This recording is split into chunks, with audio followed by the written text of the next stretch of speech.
Biglang gumuho sa harap ng sasakyang yan ang lupa mula sa bundok sa Natonin Mountain Province. Mabuti na lang hindi tinamaan ang sasakyan. Humambalang sa kalsada ang pinaghalong putik at mga bato. Nangyari yan matapos ang mga pag-ulang dala ng bagyong Christine. Suspendido pa rin ang klase sa lahat ng antas ng paaralan sa buong Luzon bukas, October 25. Kanselado rin ang pasok sa mga tanggapan ng gobyerno sa buong Luzon dahil sa inaasahang pag-ulang bunsod ng bagyong Christine. Inanunsya ng Office of the Executive Secretary. 12 na ang napaulat na nasawi dahil sa bagyong Christine ayon sa NDRRMC. Mahigit 150 lugar mula sa 10 rehiyon ang binaha. Ang buong lalawigan ng Cavite kung saan may mga bayan na abot dibdib ang baha, isa na ilalim na sa state of calamity. May report si Joseph Moro.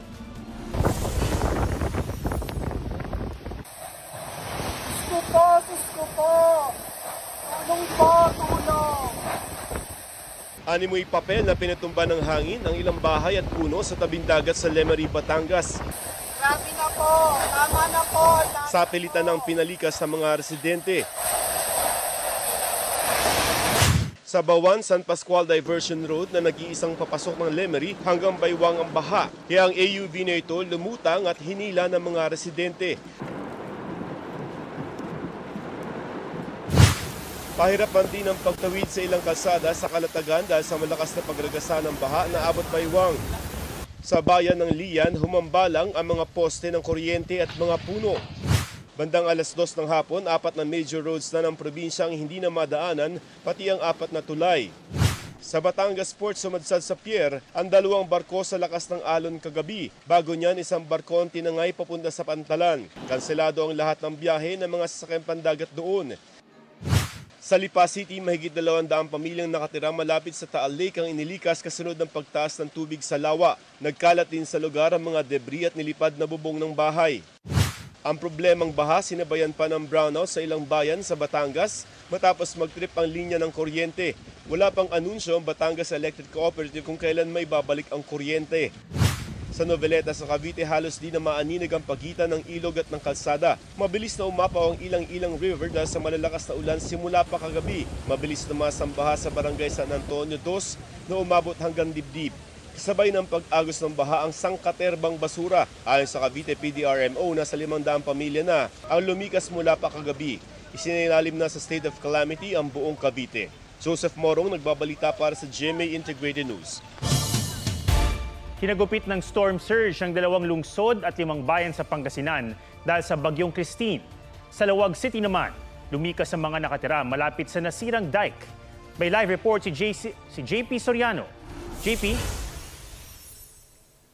Atom, hindi man direktang naramdaman ang impact ng bagyong Christine dito sa Lawag, Ilocos Norte, ay agad namang nailikas ang mga residenteng nakatira sa mga barangay na pinakamadalas bahain, pero sa ibang lugar sa Luzon ay labis na naramdaman ang epekto ng bagyong ito.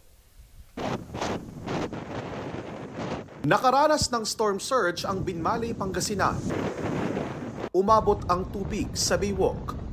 May sumadsad pang barko sa baybayin ng bahagi ng barangay Buenlag. Nakaranas din ng storm surge ang 2 lungsod at 7 bayan sa Pangasinan. Kabilang ang Lingayen kung saan umabot hanggang Capitol Beachfront ang tubig.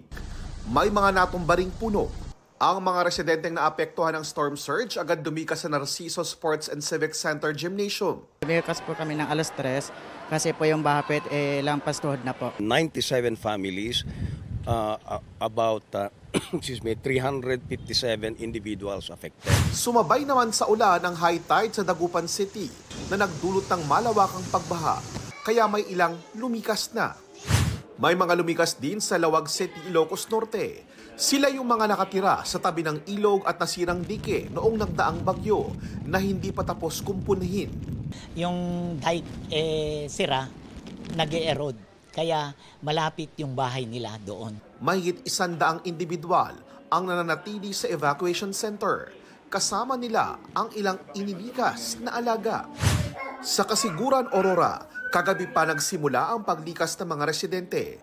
Pero ang pamilya Mansano, imbes na sa evacuation center, sa sasakyan daw mananatili habang hinihintay na humupa ang baha. Sa ngayon, 2 barangay sa bayan ng Binahana. Isa naman ang isolated. Manatili muna sa mga evacuation center kasi may kasunod pa kasing pagtaas ng kailugan o pagbaha. Sa Divilacan, Isabela, kung saan naglandfall ang bagyong Christine, naputol ang supply ng kuryente. May hirap po ma'am. Mas lalo na kapag kapag walang tubig yung pinag-ano namin apektado po lang. Nagsimula na ring umapaw ang Pinakanaunan River. Nagkasalubong na ang Pinakanawan River at saka Cagayan River.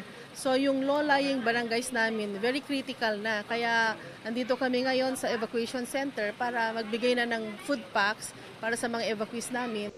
Forced evacuation ang ipinatupad sa Ilagan City. May ilang lugar kasing bubong na lang ang kita dahil sa taas ng tubig. Ayon sa CDRRMO, 22 barangay ang lubog sa baha. 10 sa mga ito ang hindi na mapasok. At atom dito sa Lawag, Ilocos Norte ay ayon sa LGU, aabot sa mahigit 350,000 ang katumbas na halaga ng mga tanim na palay at mais ang nasira dahil sa ilang araw na pag-uulan dulot ng bagyo. Pero ayon sa LGU ay mas mababa ito kumpara sa mga nakaraang bagyo dahil agad na abisuhan ng mga magsasaka na anihin ang kanilang mga pananim. Atom? Maraming salamat at ingat kayo dyan, JP Soriano. Sa taas ng baha sa ilang lugar sa Bicol, natrap sa bubong ang ilang residente. Pinasok din ng baha ang isang bus. May report si John Consulta. Isa din kami atop. Anay ko. Sa bubong umakyat ang 9 na residenteng yan para makaligtas sa tumataas na baha sa Bulacan, Camarines Sur. Hirak na kamo. Grabe na nga dito pagsadi. Diyos ko Lord. Pero pati ang bubong halos abutin na rin. Rescue, please. Senior citizen at bata pa man din ang ilan sa mga natrap. Nasagip sila kalaunan. Diyos ko Lord. Sa bayan ng Kanaman, abot bewang ang baha kaya may ilang sumakay sa bangka. Isang baboy naman ang nakitang lumalangoy sa baha. Nailigtas naman ito ng may-ari ayon sa uploader. Di naman nailikas ang mga sasakyang ito sa bayan ng Sagnay. Pinasok naman na baha ang loob ng papasaherong bus na ito sa Naga City. Hindi nakababa sa terminal ang mga pasahero at napilitang kainin ang mga lumulutang na biskwit mula sa tindahan. Nang makababa, hirap naman makahanap ng masasakyan dahil lubog din sa baha pati ibang bus. Napilitan ang mag-inang ito na iparada ang kanilang sasakyan at sumuong sa baha para ipacheck up ang baby nilang may lagnat. Lumubog din sa baha ang malaking bahagi ng bayan ng Buhi. Sa bayan ng San Fernando, nagmistulang ilog ang mga palayan. Bubong na lang ang kita sa ilang bahay. Abot leg na rin daw ang baha sa bayan ng Milaor. Kaya lumikas ang 7 buwang buntis na si Eden. Ang kanyang ginawa at pagod, nakaluan ng takot, lalo't muntik ng mamiligro ang buhay nilang mag-asawa at 2 taong anak na si Sofia. Muntik po kasi kami maanod kanina. Malakas po yung agos, walang ganong sakayan. Hindi po kaya ng bangka. Tinulungan sila ng Coast Guard. Naiyak naman ang babaeng ito dahil hindi makauwi sa Tabaco, Albay para sa 95th birthday ng kanyang ama. Ang mga kapatid niyang umuwi galing Canada, stranded sa Milaor.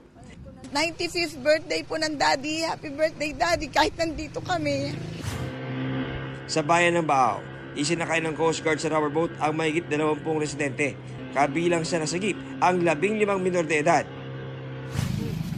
Hindi naman pinalad ang isang bata sa Iriga City na namatay dahil nahulog sa kanal sa kasagsagan ng bagyo. Sa Legazpi City, nasawi rin ng isang jeepney driver matapos makuryente. Nang sumabit ang minamaneho niyang jeep sa nakalaylay na linya ng kuryente. Hanggang sa bubungan naman ang baha sa Labo, Camarines Norte. Sa gitna ng unos, napangiti ang isang senior citizen sa pagbayanihan ng mga otoridad para siya'y maligtas mula sa abot dibdib na baha sa Sorsogon. John Consulta, nagbabalita para sa GMA Integrated News.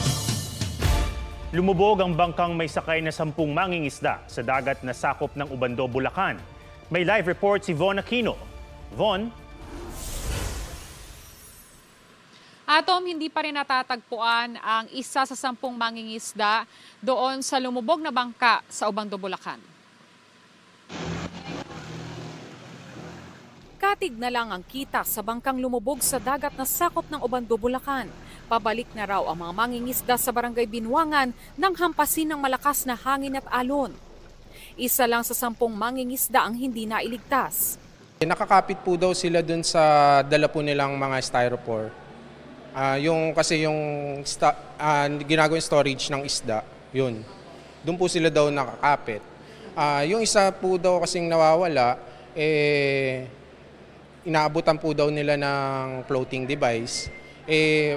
Ayaw po daw i-grab yung floating device. Nangyari po, sobrang lakas na po nung alon, nagkaiwalay na po sila. October 22 pa nang magpatupad ang fishing ban ng lokal na pamahalaan. Mag-resume po kami bukas ng rescue po and retrieval po kasi within 24 hours na po. So bukas po, kung gaganda po yung panahon, babalik po kami kaagad. Nitong hapon, ulan na may kasamang malakas na hangin ang naranasan sa Obando, Bulacan na nagdulot ng gutter deep na baha sa Flamenco Street, Barangay Panghulo. Binahari ng Barangay San Miguel, Kalumpit, Bulacan na katabi ng Pampanga River. Maputik pa ang bahay ng pamilya Nabong matapos abutin ng hanggang hitang baha. Nagising po ako. Laki ng tubig. Sabi ko, anak, bangon ka na. Yung bed mo, nakalutang na sa tubig. Ang tricycle na ito sa Barangay May Sulaw, itinulak pa ng isang pasahero. Ramdam din ang malakas na hangin. 14 na barangay sa Kalumpit ang nalubog sa baha. Sa Hagonoy, pinasok ng tubig ang ilang simbahan gaya ng Santa Elena Church at parokya ng San Jose. Ang epekto ng bagyong Christine, pinalala ng high tide at pagpapakawala ng tubig ng Ipo at Bustos Dam. Binahari ng ilang barangay sa Marilao. Sa bayan ng Santa Maria, hindi madaanan kanina ang Makayban Bridge. Atom, dito sa Kalumpit, Bulacan ay nararanasan natin yung pabugso-bugsong ulan at malakas na hangin. Atom? Maraming salamat, Von Aquino. Mga kapuso, makibahagi sa Operasyon Bayanihan, Bagyong Christine Telethon Special. Tumutok bukas sa unang hirit sa GMA mula 5:30 a.m. hanggang 9 a.m. at sa GTV BBTV 6 a.m. to 11 a.m. Operasyon Bayanihan, Bagyong Christine 2:30 p.m. to 5:30 p.m. at dapat alam mo 5:30 p.m. Mapapakinggan din sa DZBB at Super Radio stations nationwide at may live stream din sa ating official Facebook accounts and YouTube channels. Isa sa puso tayong magbayanihan para sa ating mga kababayan.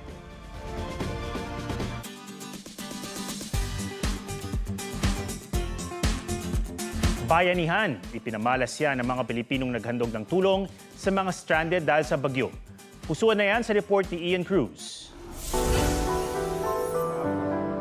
Sa bagyong mapaminsala, may mga buo ang pusong tumulong. Ang nagbigay init sa malamig na panahon. Sa Albay, Sorsogon, Camarines Norte at Camarines Sur, volunteers ng Community Pantry Philippines.